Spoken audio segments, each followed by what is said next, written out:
What is going on, everybody? Welcome back to another episode of the Real GP Zerker Edition, or if you're new to this series, welcome to the show. Before we get into this episode, if you like the style of this content or you enjoy seeing other kinds of PVM money-making methods, consider hitting that subscribe button and turning the bell icon on. It'll let you know whenever I upload new content or go live. And if you do want to catch some live content, the streaming schedule is on the screen now every Wednesday, Thursday, and Sunday at 9 o'clock p.m. Eastern Time. All right, so for this episode, we are going to be checking out the TzHaar-Kets that live underneath of the Karamja volcano. And in this episode, it was voted in by the viewers that I should use the Elder Mall to see exactly how much money you can make per hour here. All right, so first thing we are going to get into is the TzHaar-Ket's combat stats. We're going to see how tough these guys are to kill. Now, for this video, I did kill the stronger ones. They are level 221, and they reside in OSRS, which is right around where the Inferno is. Now, to access these TzHaar-Kets, you will need to already have a fire cape.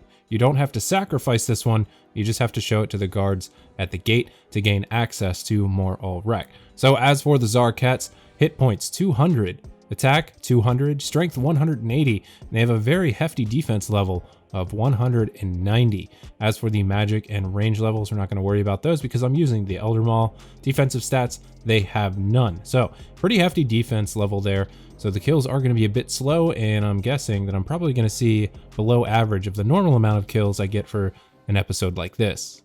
As for the TzHaar-Ket's drop, they do drop the Obsidian Maul, Shield, and Cape, same as the lower level TzHaar-Kets, but these ones actually have access to the Obsidian Armor drop table, the Obsidian Helmet, Plate Body, and Plate Leg, so that is definitely something you are going to want to look out for because they are worth a decent bit of money, although they are a 1 in 2,000 drop. Now, I'm not sure if this works the same way as other stuff, but if they are on the same table, it's probably more like 1 in 660 something for any piece and 1 in 2,000 for a specific piece.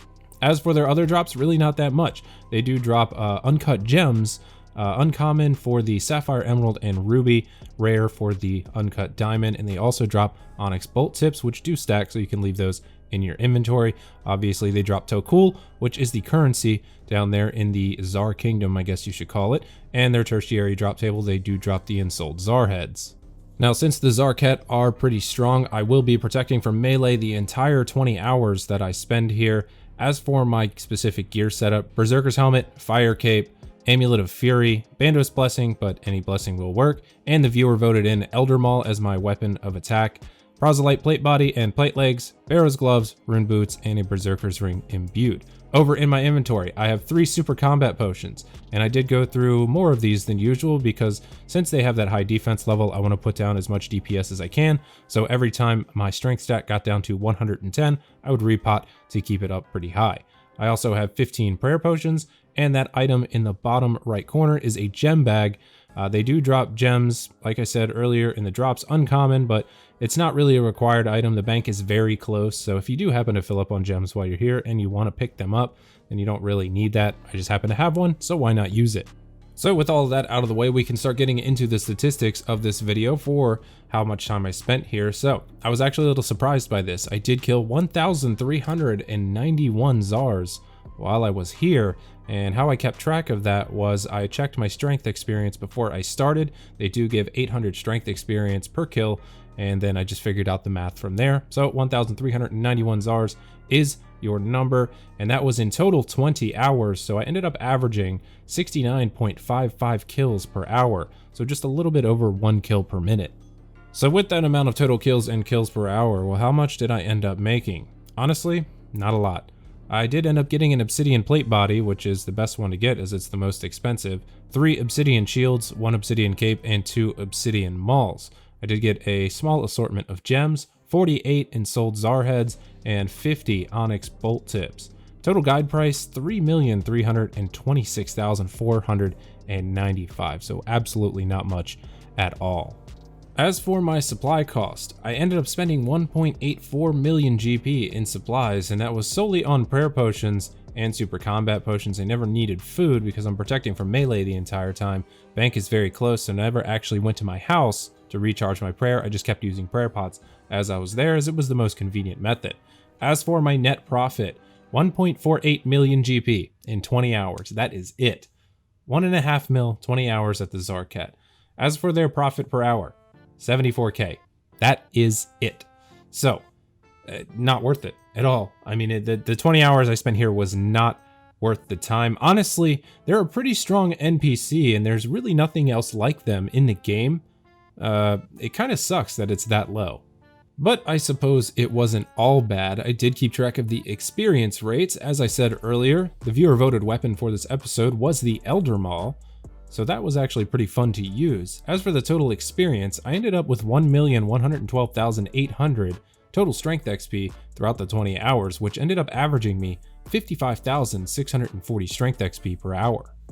So as for my final thoughts on camping the TzHaar-Kets for money, absolutely not worth it. I mean, from the statistics you guys just saw, 74,000 an hour is really not worth spending any time here at all. Even though the trade-off for 55,000 strength XP per hour, it's still, you're just not going to make anything here. It's really not going to be worth your time to come here. The only reason I could actually see coming here is maybe for an Iron Man trying to get some obsidian plate legs before the Bandos Tacets. I mean, that is a decent item to have maybe, but you could be spending a very long time looking for those obsidian plate legs just because of their drop rate. I do also want to note that if you do have the Czar unlocked as a Slayer task, you will possibly be assigned these if you decide not to kill Jad or Zuck if you have the option to kill Zuck. So basically what I'm saying is if you do get one of those tasks, don't ever kill these things. I mean, it would go a little bit faster on a Slayer task, but even still, it's just not worth it. Do Jad instead, obviously, if you can do Jad, or do Zuck instead if you can do Zuck. And if you're asking yourself, well, what about the other crush-style weapons in the game? Well, the Inquisitor's Mace will be best in slot here, but obviously that is hundreds of millions of GP, and you'd be using a Rune or Dragon Defender with that, depending on the level of your account. Something comparable to the Elder Maul, which would be a lot cheaper, is the Sarachnis Cudgel with the Rune Defender or Dragon Defender. It will put your DPS 0.15 over the Elder Maul if you're using the same setup. Obviously, some better gear and higher levels would do you a lot better. But on this mid-level account, this is what we're looking at. So if you can afford an Elder Maul, well, you can use it. But if not, the DPS is going to be very comparable with a Sarachnis Cudgel as well as a Rune or Dragon Defender. So that is going to do it for this episode of the Real GP Zerker Edition featuring the TzHaar-Ket. I hope that this video has enlightened you. And if you didn't know something, I hope that you also learned something. As usual, I want to thank you guys for watching this video. I really appreciate all of the support. And as I said earlier, if you like the video and you like seeing content like this, please tap the subscribe button on your way out and make sure you turn on the bell icon. I will see you guys on the next video. Take it easy, everybody.